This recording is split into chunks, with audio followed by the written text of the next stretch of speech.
America loves term limits.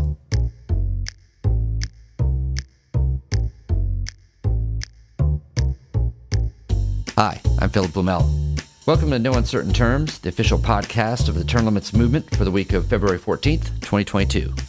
Your sanctuary from partisan politics. In the last episode, we got a progress report on the efforts to push a term limits amendment through the U.S. Congress. This week, we return to the states, where legislators are not waiting on the U.S. Congress to reform our political system. An important committee vote is expected in Tennessee this week, where activists are calling on the state Senate to approve the Term Limits Convention resolution. The Tennessee House has already passed the measure. In Florida, school board term limits have reemerged yet again, with the state House passing a measure that would limit school board members around the state to 8 consecutive years in office. For more detail on these developments, let's turn to U.S. Term Limits Executive Director Nick Tomboulides. Hey, Nick. I'm excited about what I'm hearing is going on in Tennessee. You know, we have 4 states now that have officially applied for the Term Limits Convention, that is to say, an amendment writing convention under Article 5 of the U.S. Constitution. And we're on our edge of our seats wondering which state is going to be the 5th. And I know in Tennessee, it's already passed in the House, right? And we're trying to get it through the Senate, and there's an important committee meeting and vote coming up this next week. Yes, that's right. We have passed in 4 states, and I think what's lost in that discussion sometimes is that we've also passed one chamber in 6 states: Georgia, Louisiana, Tennessee, Utah, Arizona, North Carolina. Some of those are not moving right now, but some are, and I would say the one that is moving the fastest right now is Tennessee, where we are seeing progress every single day. Just a couple weeks ago, Glenn Jacobs, our state chairman, came to the Capitol, did some meet and greets with legislators, brought in some activists to talk about term limits convention, explain why it's such a good idea. I know he met with the lieutenant governor. I saw that all over social media. And yes, now, finally, term limits convention, HJR 8, has been scheduled for a hearing with the Senate Judiciary Committee. That is great. So what's the prospects? The prospects are good because the sponsor of the Term Limits Convention, Senator Mike Bell, who I would say is the strongest Article 5 and term limits advocate in the entire Tennessee legislature, he's also the committee chair. That always helps because obviously, he can count the votes. But if, anything goes wrong, somebody gets a flat tire on the way to the Capitol, if he's in charge, he can also, make adjustments, possibly move it to the next meeting if that's necessary. So we feel like we're in very good hands with Senator Bell, and we're expecting a good hearing. Okay, well then how close are we to the floor? I mean, we can't be counting our chickens before they're hatched here, but we have a committee hearing and vote next week. If it advances, it'll go to another committee, or does it go to the floor? No, it's going to the floor. If it gets through Senate Judiciary this week, on Tuesday, the 15th, it is going directly to the floor of the Tennessee Senate, where in due time, it will receive a full floor debate and vote. This is huge. Well, this is great. This is Tennessee definitely could be the next state to pass the Term Limits Convention resolution. Has it passed the Tennessee Senate before? It has never passed the Tennessee Senate before. Mm-hmm. It has passed this committee once before, a few years ago, but it was a different set of members on the committee, so you can't take anything for granted. We feel very good about the count. We believe the votes are there. I would encourage anybody from Tennessee to go to termlimits.com/take action. You'll be able to send a message to the committee. Absolutely do that, because we don't want to count our chickens before they hatch, but it's looking very good. Good. I know there's been a lot of groundwork laid in Tennessee. We've had USTL staffers there. We have activists on the ground. We've got the indefatigable. I've never known how to pronounce that word, so I don't even try. I don't even try that word. Okay. I've only written that word down. Indefatigable. Yeah. Indefatigable. Anyways, Glenn Jacobs, term limits hero, and other people like him. I mean, I know that there's other politicians, even Congress members in Tennessee that have come out in support. So, there's a lot of movement there. Please, anybody in Tennessee, termlimits.com/take action. Let your legislators hear from you this week. Glenn Jacobs is incredible. If you haven't heard that name, then you might know him as former WWE wrestler Kane, Hall of Fame, legendary pro wrestler, former WWE champion, now the mayor of Knox County. He has been a shining star for the term limits movement. He has been our secret weapon in Tennessee because he is just so articulate. He is so respected. And most importantly, he really believes in term limits. That's the important part. I've met with elected officials before and worked with elected officials before who know that it's a popular issue. And so they want to hitch their wagon to it and they want to ride the wave, so to speak, to get elected to something. But they don't really have that fire in the belly. They really lack the passion, really, that you need for the issue, the passion that 82% of Americans have. But Glenn Jacobs, Mayor Jacobs, has that passion. He is really, truly committed to the issue of term limits for Congress and committed to seeing it through in Tennessee with the convention. All right. We had some action on another front in Florida last week as well, didn't we? The issue of school board term limits has been around a long time in Florida. It's been on the ballot and off the ballot. It's been passed one house, not the other. Every year there's progress made and it doesn't quite get to the finish line. And yet it's a big issue in Florida. The voters are behind, and it's particularly necessary in Florida, which is a state where school board members in the major counties are paid basically career salaries. And there's all kinds of big special interest money pouring into these elections. So it seems like a sleepy thing, but in Florida it's not. And people recognize that, and we just haven't been able to get it done. But what happened last week that gives us hope that this might be the year?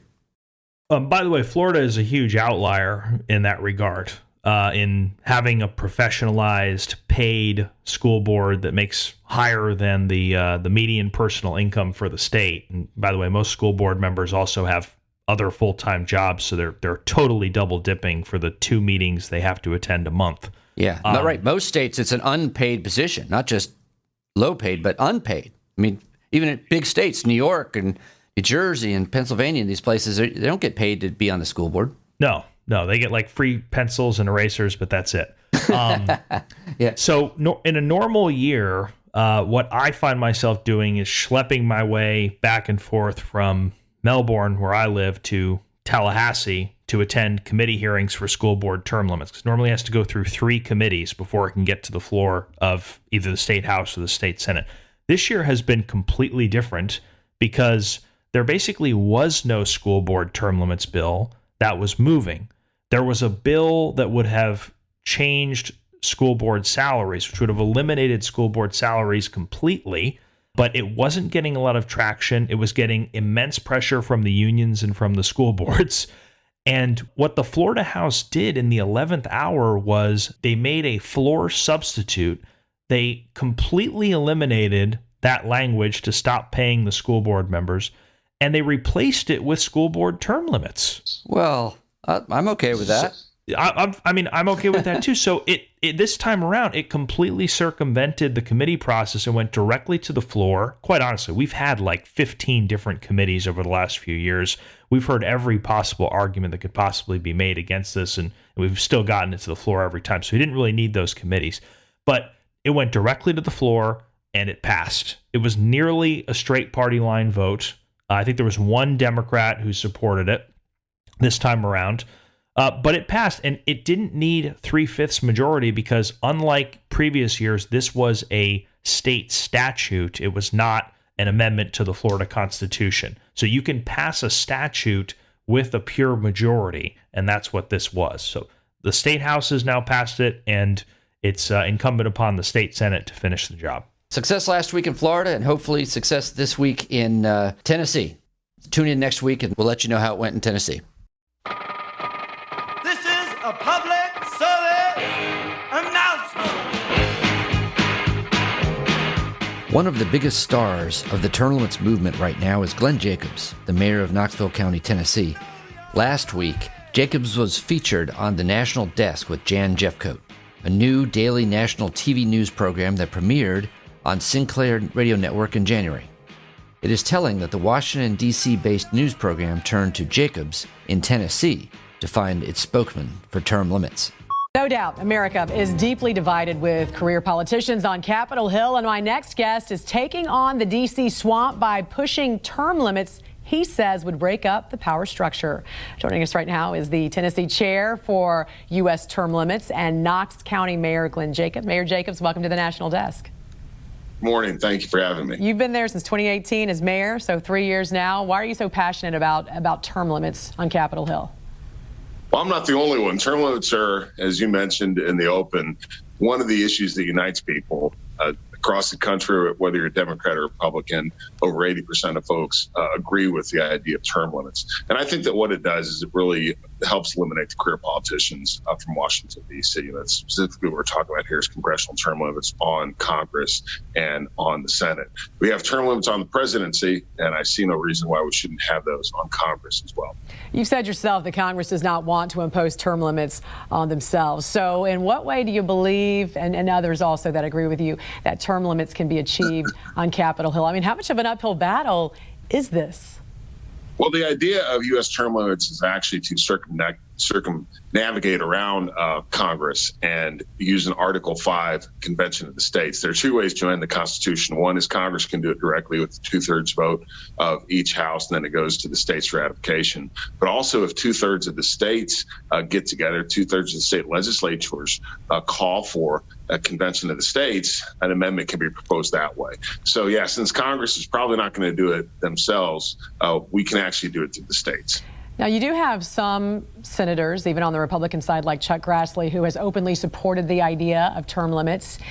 He did announce he, too, would seek re-election, though. And if re-elected, Senator Grassley would have served 70 consecutive years in public office.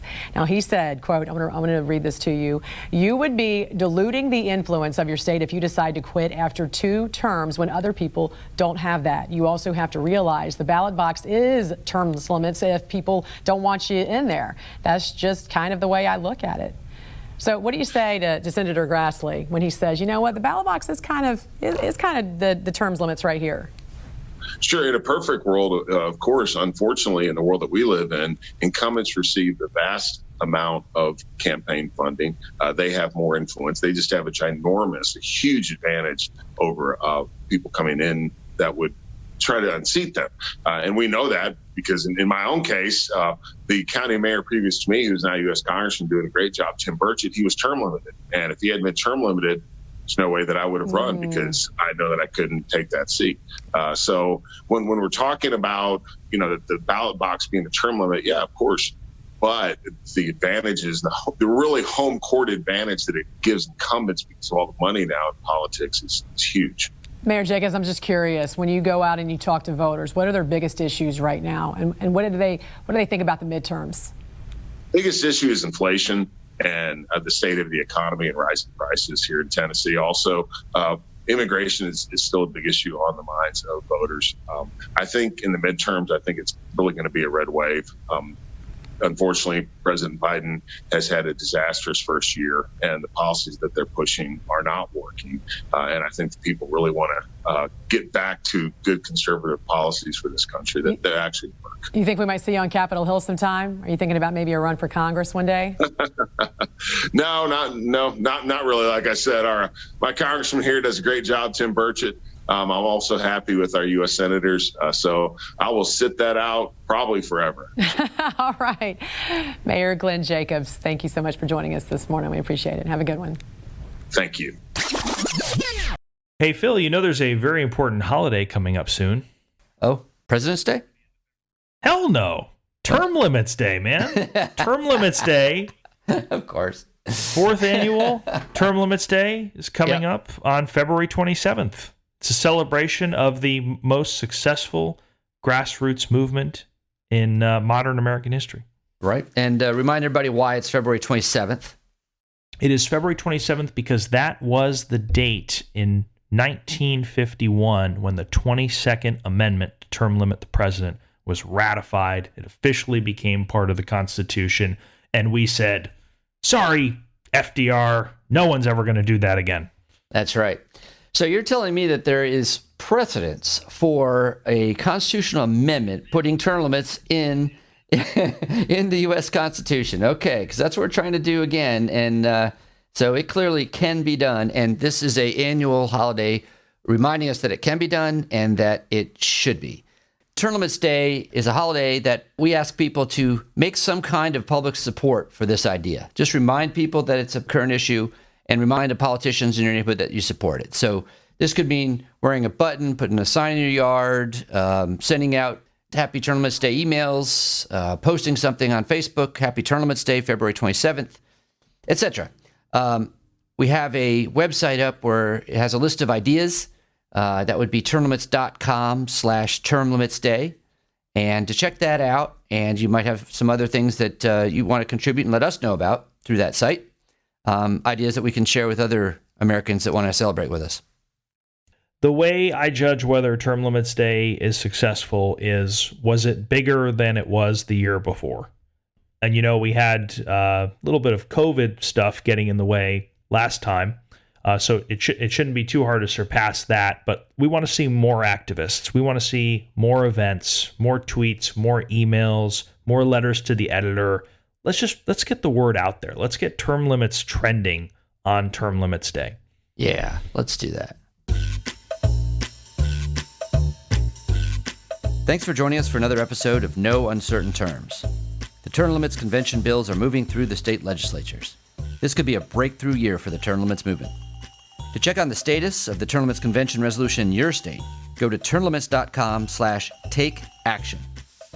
There, you will see if it has been introduced and where it stands in the committee process on its way to the floor vote. If there's action to take, you'll see a Take Action button by your state. Click it. This will give you the opportunity to send a message to the most relevant legislators, urging them to support the legislation. They have to know you're watching. That's termlimits.com/takeaction. If your state has already passed the Term Limits Convention resolution, or the bill's not been introduced in your state, you can still help. Please consider making a contribution to U.S. term limits. It is our aim to hit the reset button on the U.S. Congress, and you can help. Go to termlimits.com/donate. termlimits.com/donate. Thanks. We'll be back next week. Contact your state lawmakers before they vote on term limits for Congress. Go to termlimits.com/takeaction.